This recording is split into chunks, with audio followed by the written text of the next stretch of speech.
Hey, you there. Thank you for watching, and welcome to Forge Lines Forever. Today I have a 5v5 custom match here on the most amazing Roxas map generator on Viewer Wednesday, which means this replay was sent to me by one of you. Their name is down in the description, but before you go ahead and run down there and look at it, one of the players in this game is the person who sent me this, so to maybe keep things not necessarily biased in your head maybe about who you think is going to maybe win the game or not, don't look at it till the very close to the end and watch the game, and then go look at it to see if you were right or wrong about who you thought / what team you thought was going to win this game.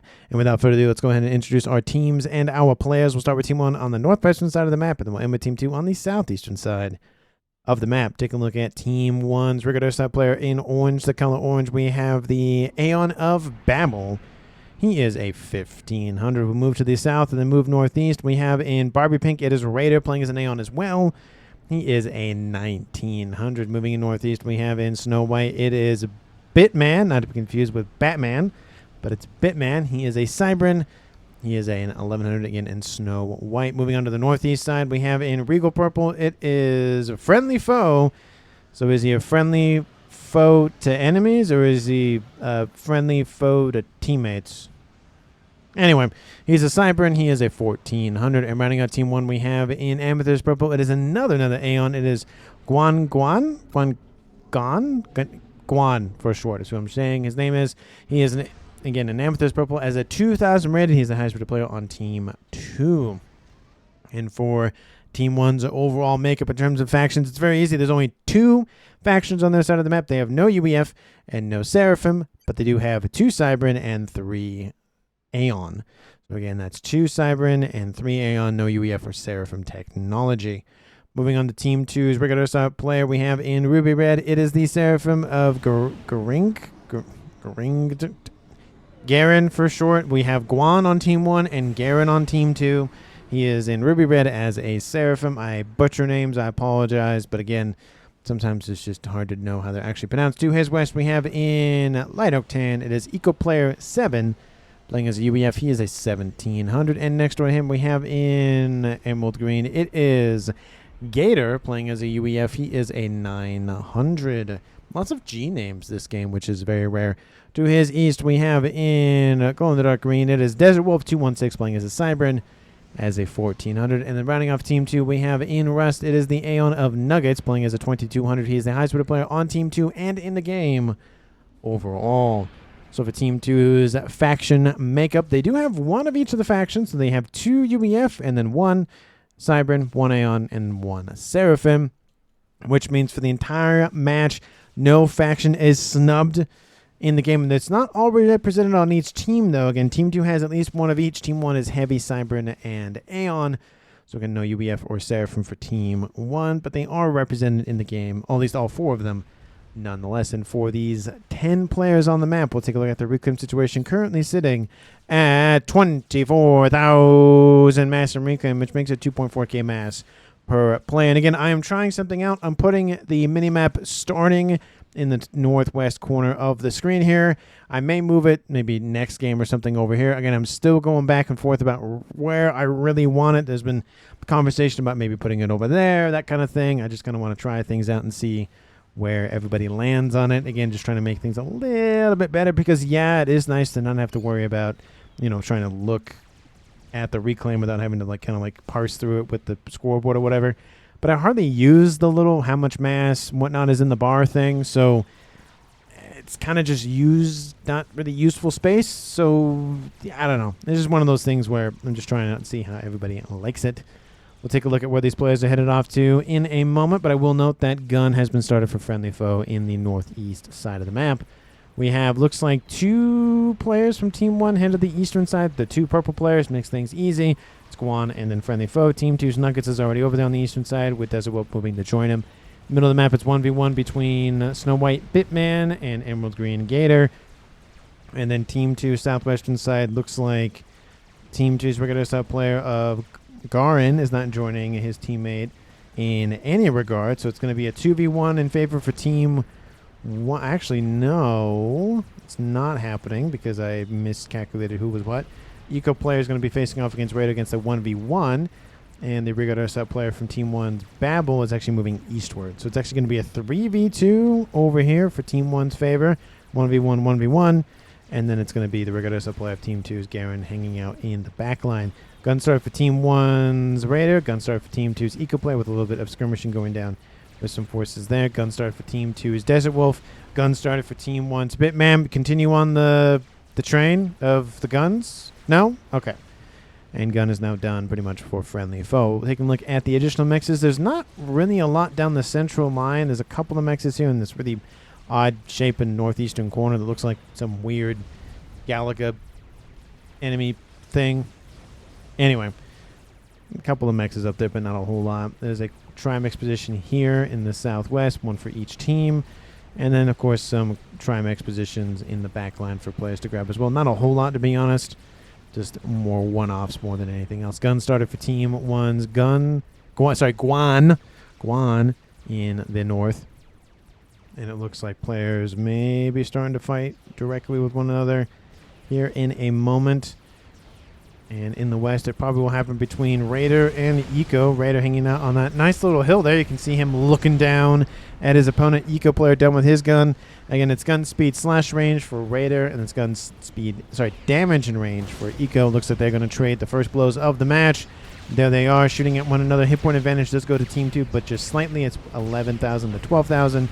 And Team 1's Raider is actually getting the better end of the deal because he's been able to put a little bit more range, more shots down range on his opponent. I'm just looking at it. What everybody else's stealth do. Stealth started for Bitman. Sensor package started for Team 2's Nuggets. With Team 1's friendly foe pushing in, stealth also started for Desert Wolf there in the east.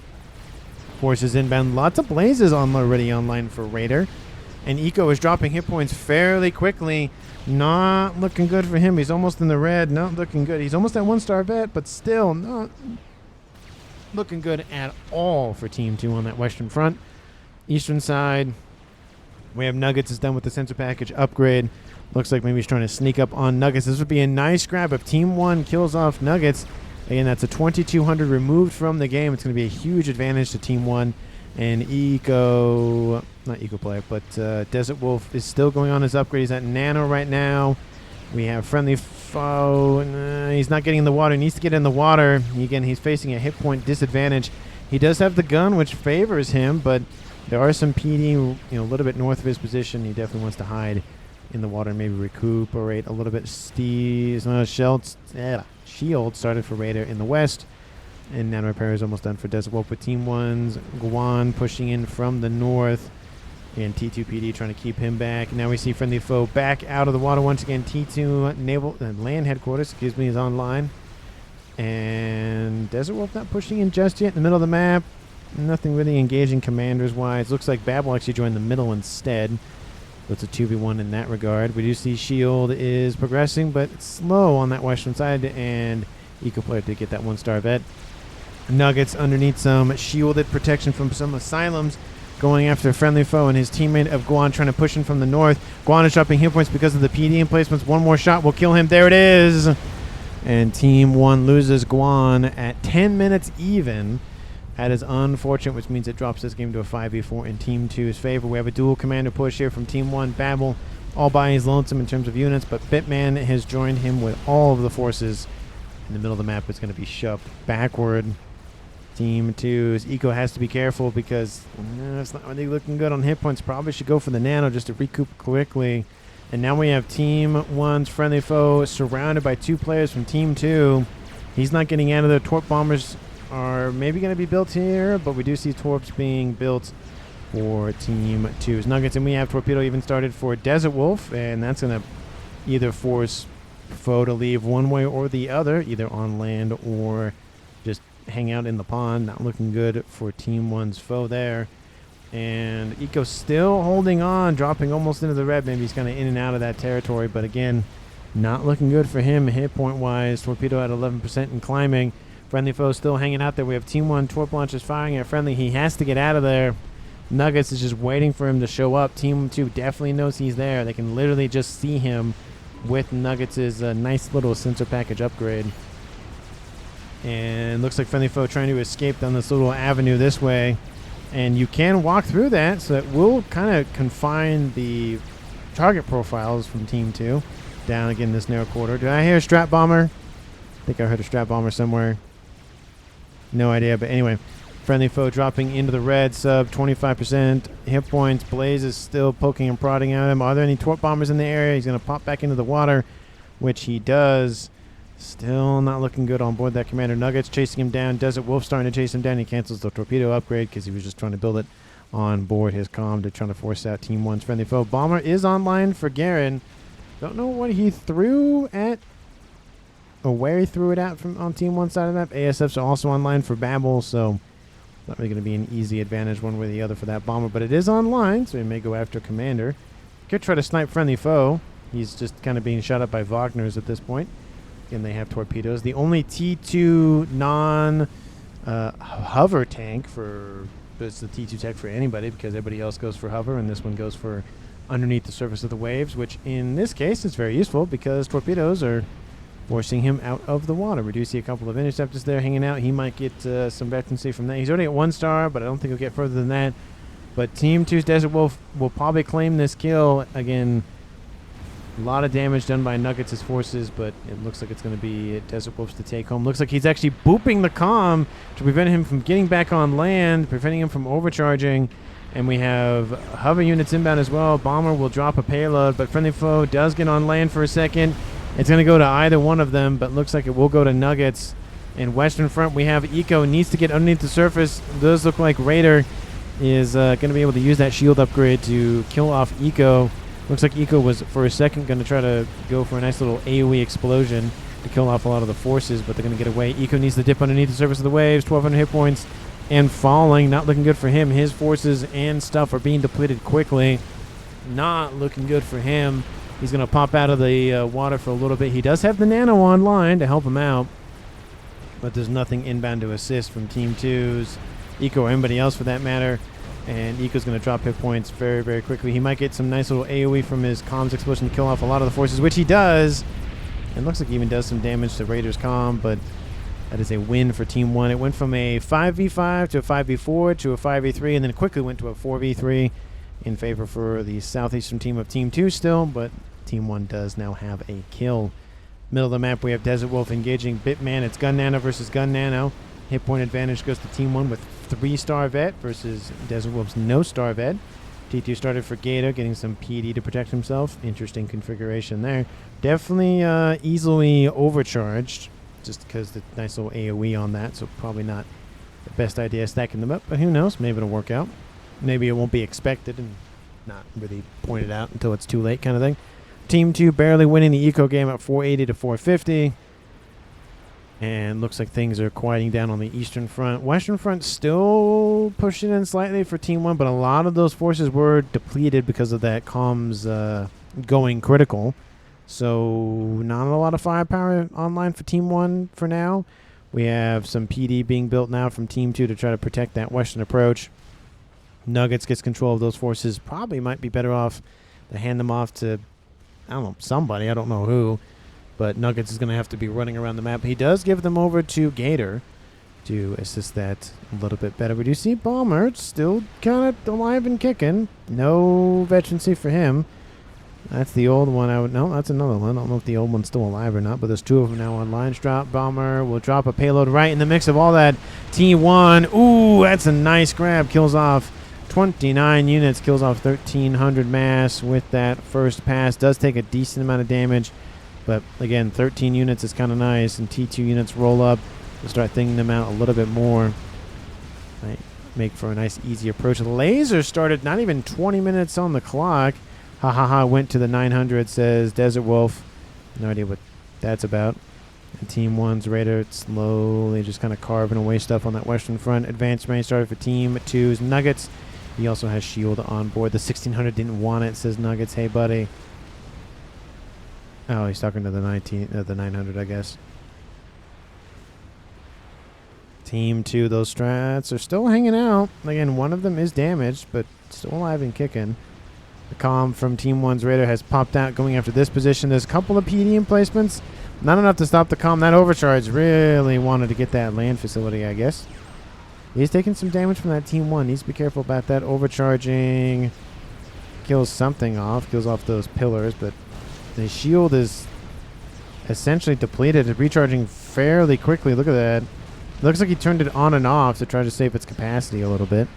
Took some hull plating damage instead. Team 2 rushing into the middle of the map here from Desert Wolf. We have the comm of Bitman still in the water. We have Shield Heavy started on board Nuggets' comm. He's going for Heavy Tank Intelligence Commander, and that will provide some, again, intelligence for Team 2 on the eastern front. That is the circle of influence for him.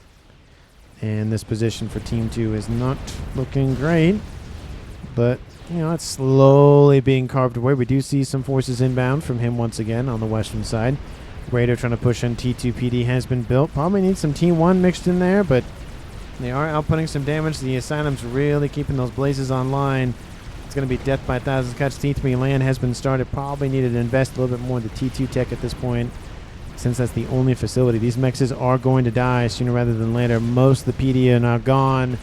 They're trying to build more T2 as they go. They need to invest in T1 just so they output damage a lot more. They were limited by their range, but when the opponent is literally within range, might as well build T1. Shield Heavy started, or not almost started, but almost done for Nuggets. And those bombers, are they still alive and kicking? Probably not. Do we see any locations of their wrecks? No.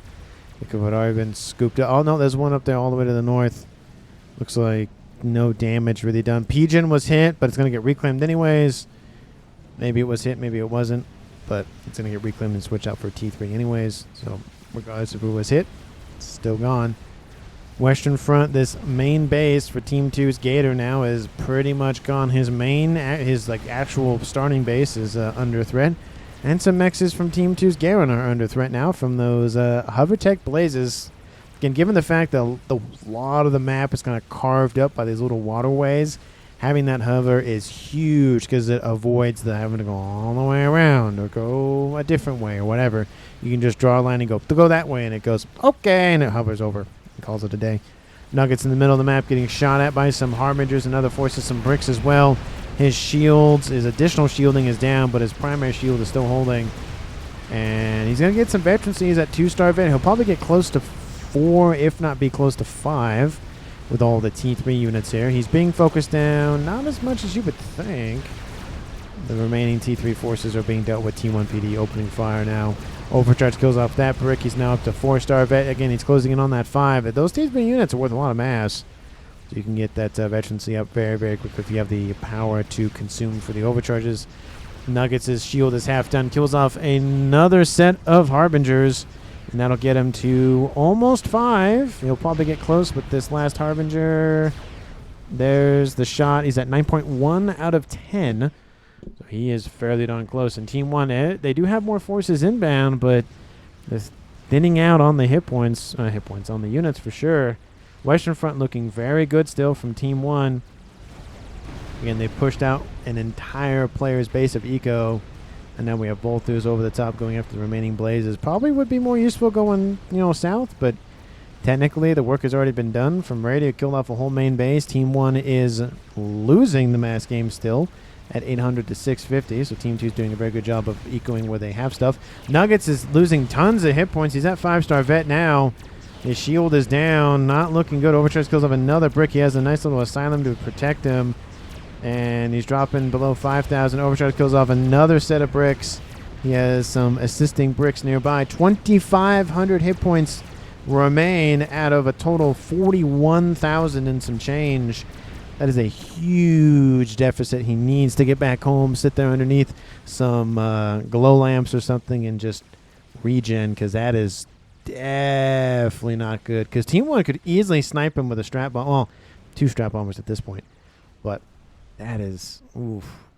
That's not looking good. He can't push in anymore. He definitely shouldn't. And he knows that. ASF says friendly foe.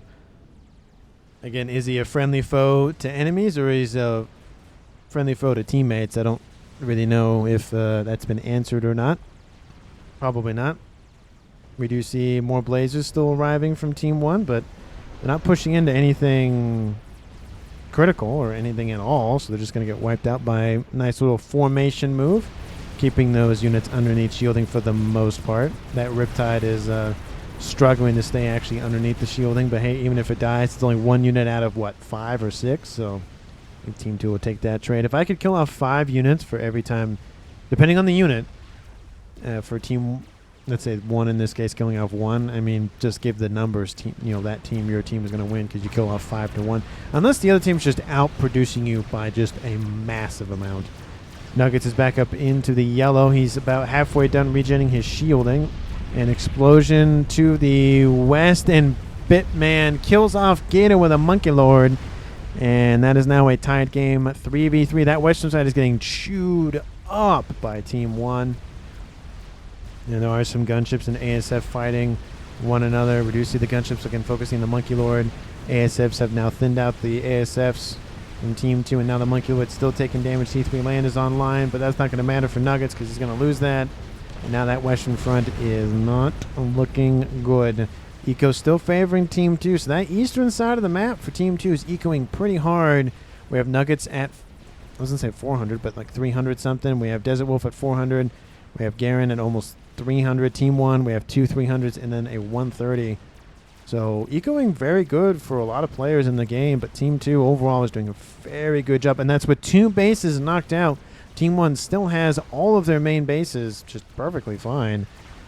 So, again, given what Team 2 has left remaining, they're doing a very good job. And imagine if they had these 2 bases still, that'd be probably 1.4, maybe if they're lucky 1.5, but probably 1.3 just to give a conservative estimate.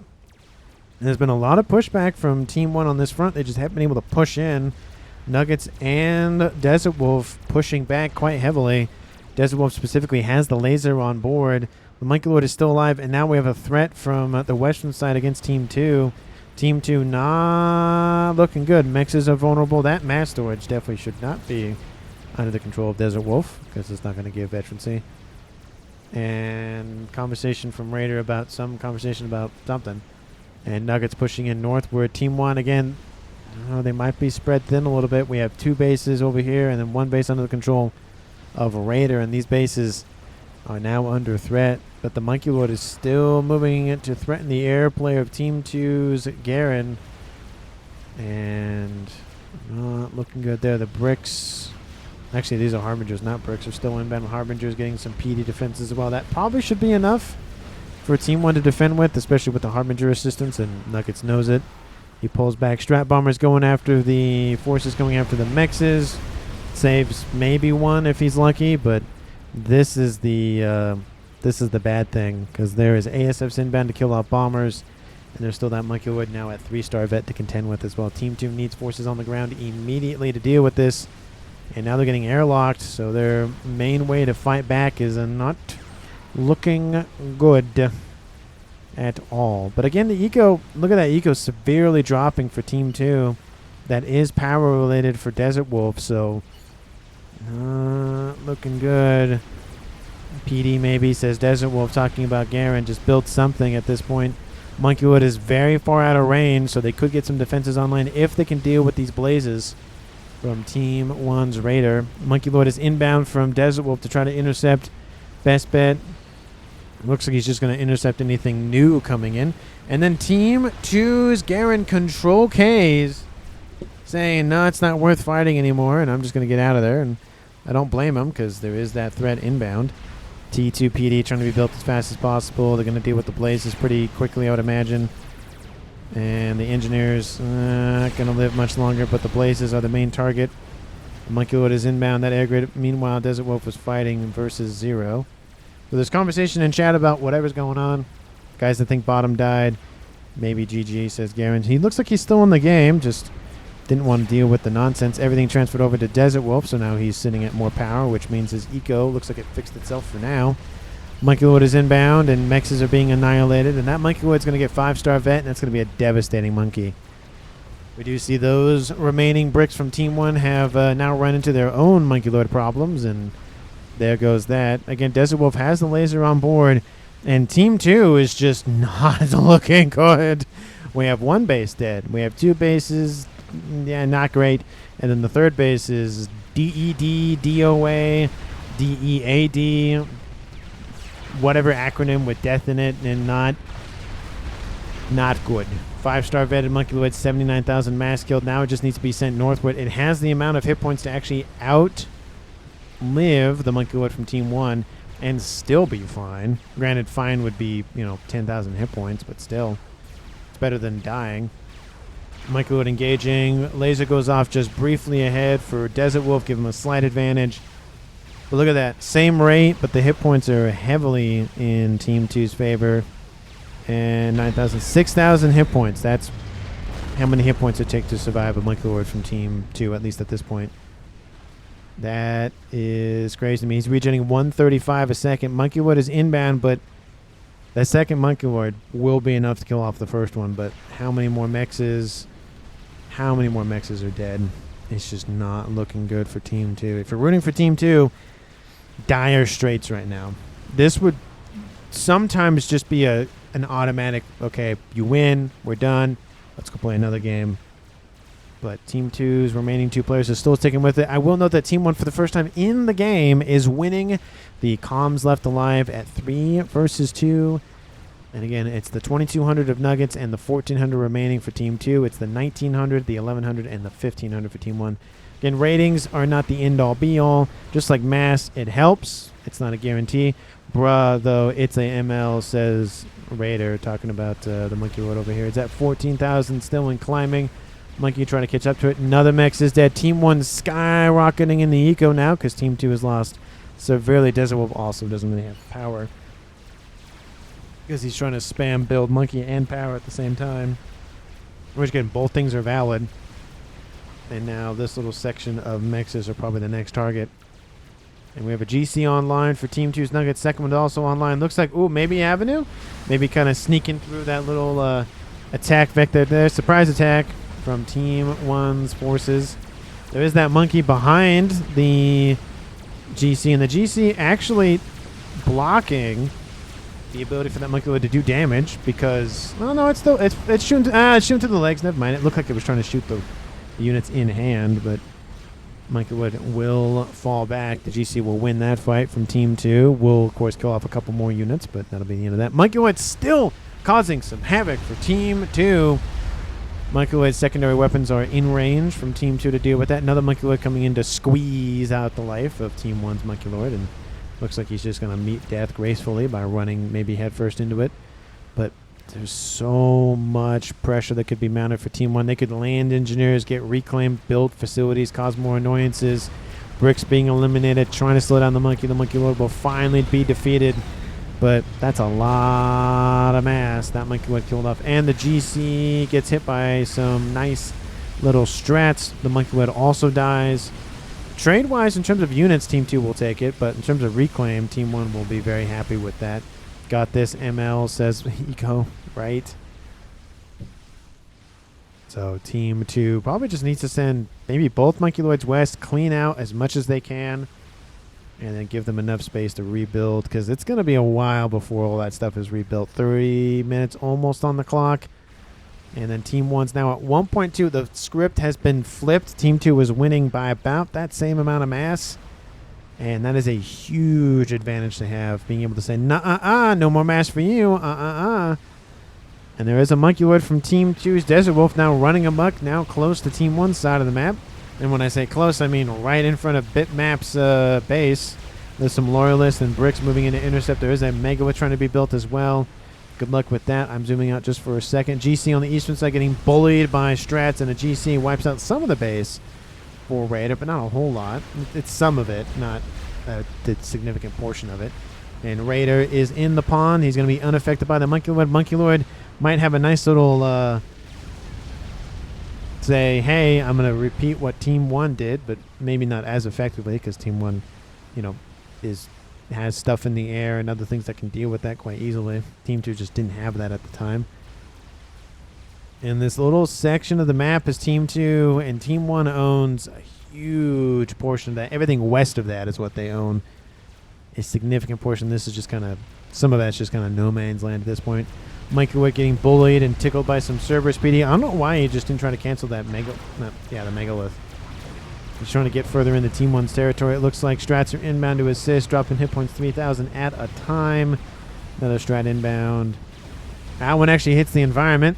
that one doesn't. 50,000 mass killed with that. Monkey Lord, he's at 17,000 hit points and climbing. Not climbing, but he's done climbing, I should say. We have one Monkey Lord going this way, and one Monkey Lord going that way, just really pushing back Raider on that western front. Monkey Lord's still alive. T2 PD being built. Look at all these T2 PD being built by all these T2 engineers. Look at it. Look at that spam. Oh, there goes that Monkey Lord. The PD will be almost finished. They're not going to completely finish it, but the base is kind of torn up a little bit. Could have, again, killed off all this, but that Megalith will be built, and Team 2 will have to deal with that here shortly. GC running away from GCs from Team 2. We still have the laser done for Desert Wolf. Maybe we'll see cloaking for him. 30 minutes on the clock. We have another set of GCs inbound from Team 2. This is devastating. Look at this. Look at all this real estate that Team 2 just does not have. Team 1's like, oh yeah, they just really only have 2 bases left. At this point, maybe try to snipe the comms. Both the comms for Team 2 are in the ponds, though. One of them has the heavy shields. That's like 41,000 hit points to chew through. Team 2 has Desert Wolf only at 17, but he's almost at cloaking. He might go for it. We have shield heavy being built on Raider's comm just in case something happens. You can deploy his comm just to help with the Monkey Lord problem. Team 2, they haven't excised everything from the southern edge of the map. They have some mexes here, some units inbound, and some more mexes there that will probably soon be dead. But they are pushing back Team 1. They gained a lot of territory very, very quickly. They couldn't capitalize on it because they gained it so quickly that they just couldn't get units out there to really support it. GC trying to laser the Monkey Lord. Monkey Lord trying to shoot the other laser, and that's not really working. So, not helpful. Team 2, do you have air? You don't even have air. Team 1 should be... I mean, they are bullying Team 2 with with air units. But Team 2 is countering pretty easy by some metrics with some mobile air. It looks like they're going for more stationary as well. I don't see that much. I see a couple of flak, but that's really about it. Restorers are inbound. And honestly, probably not the best gunship to use at this vector, especially with Team 1 owning air by a significant amount and having no T3 enemy air headquarters to deal with. They have 160. Also, they have we own air. But if they could get maybe the Whaler mixed in there, because they only have Cybrid and Aeon tech to really help out. Again, 1,000 of anything, including Restorers, will kill something either on the ground or in the air or whatever. But I just feel like they could capitalize a little bit more firepower with the Cybrid tech. There was an air facility here. Looks like it was only T1. Maybe it was T2, but it's dead now. We have 3 GCs. Team 2 has 2. They're going to focus this one first, then shoot down this one, and then this one. By the time that second one really takes enough damage, then they'll be eliminate the other 2. But this it's not looking good for Nuggets. He is consistently pushing in, but the problem is that Team 1 just has so much more mass now. They have the Air Force as well to deal with. It's just kind of a war on 2 fronts in the same location. We have engineers scouring the map for reclaim. There's still a lot of reclaim on the map, currently sitting at 275 and climbing. Enough to build a game ender at this point, I might add. And I highly doubt Team 2 is going to go for that at this point. I mean, so, not a little amount of mass per player, but they need lots of engineers to scoop that all up. Plus, that's the entire map, not just, this corner of the map. So it's going to take a while to get the other mass to really speed something else together. And Monkey Lord assisting the push from these brick walls. Brick walls probably should be pushing together, but, they're thinning the middle of the map out. Monkey Lords have now approached Raiders' starting base.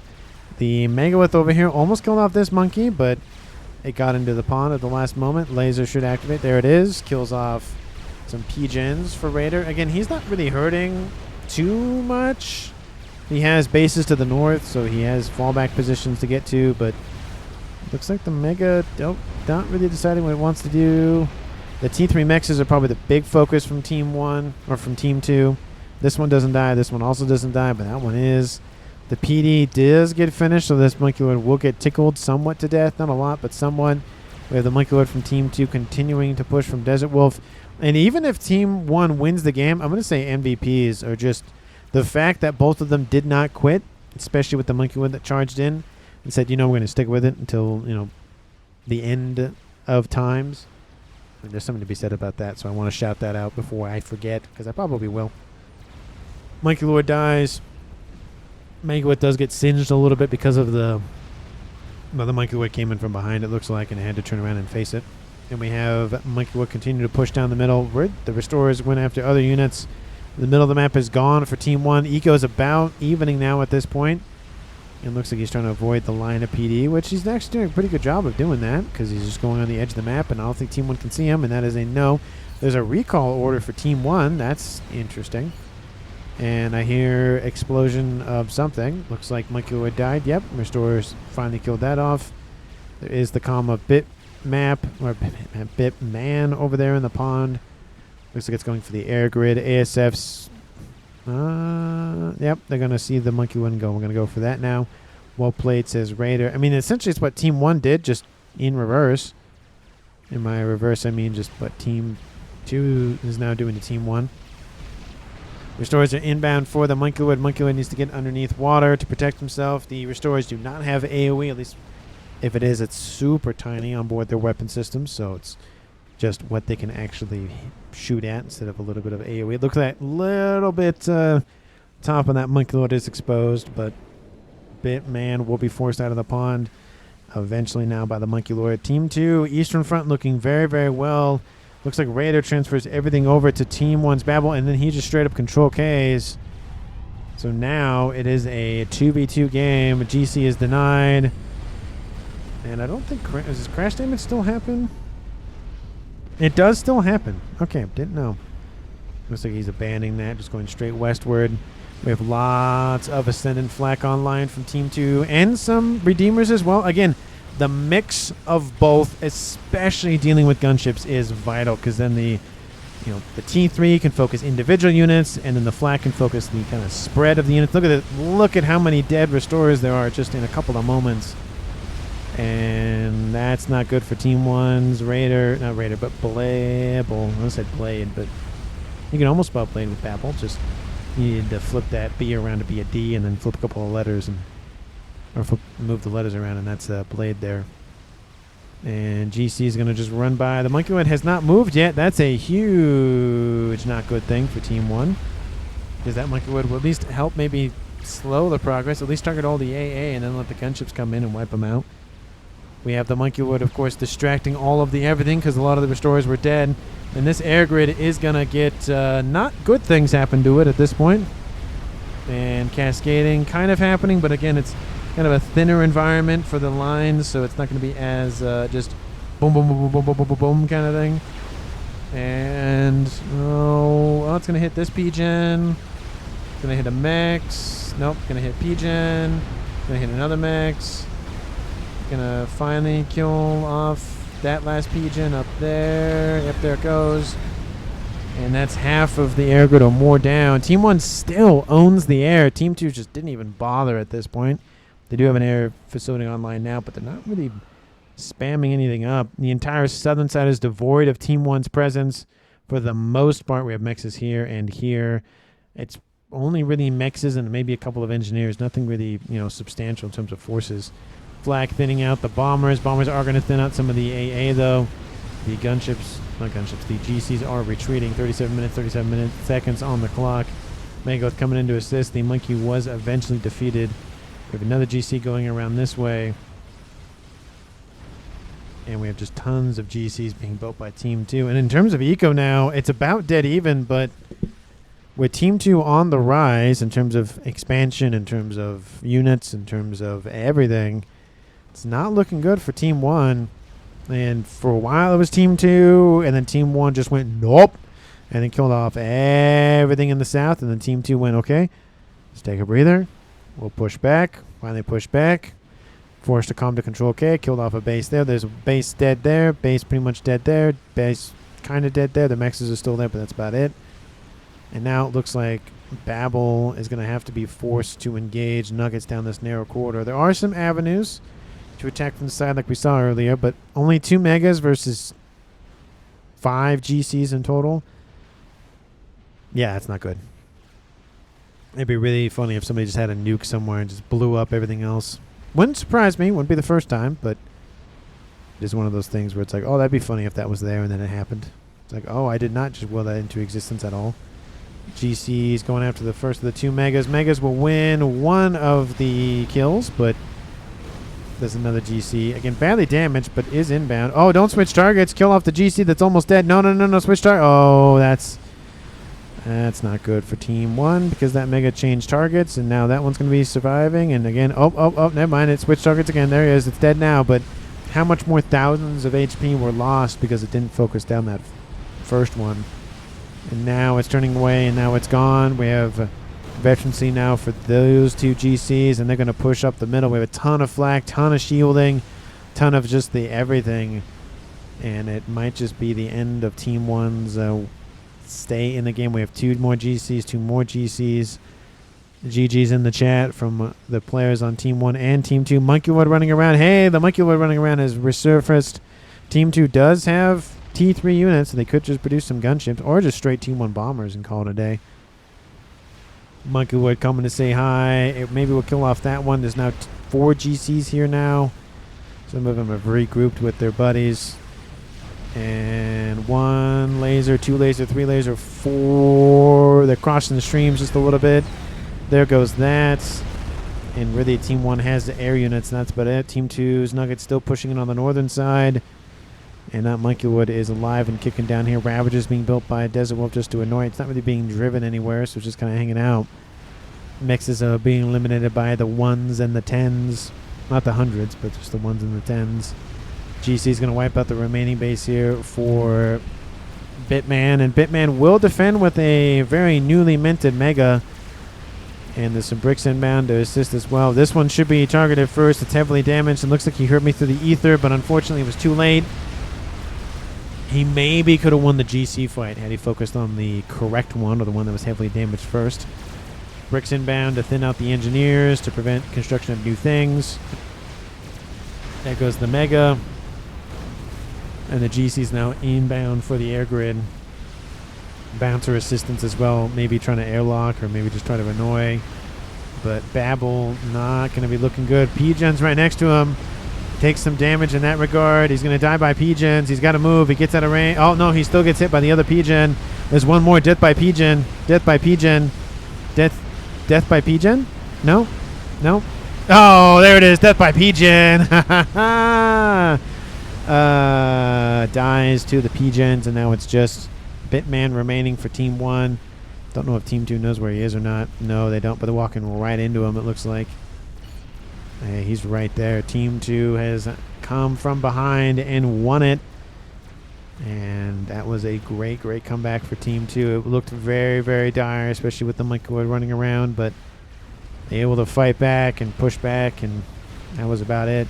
Maybe if Desert Wolf's base got decimated, maybe that would have just been a straight-up win for Team 1, but it didn't matter. Oh, they're going to split in between the... oh, nope. Oh, they see him. There he is. Team 2 spots Bitmap, or Bitman. I keep saying Bitmap.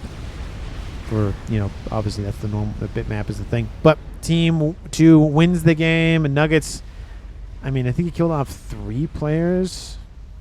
4 players. He killed off 4 players for Team 1, because you had Guan over here to the north with the PD, and then he got... friendly foe right here, and then obviously he got Bitman right there, and then I count the kill on Babel because he blew up the P-Gens, which then killed the comm, but he did get a quad kill.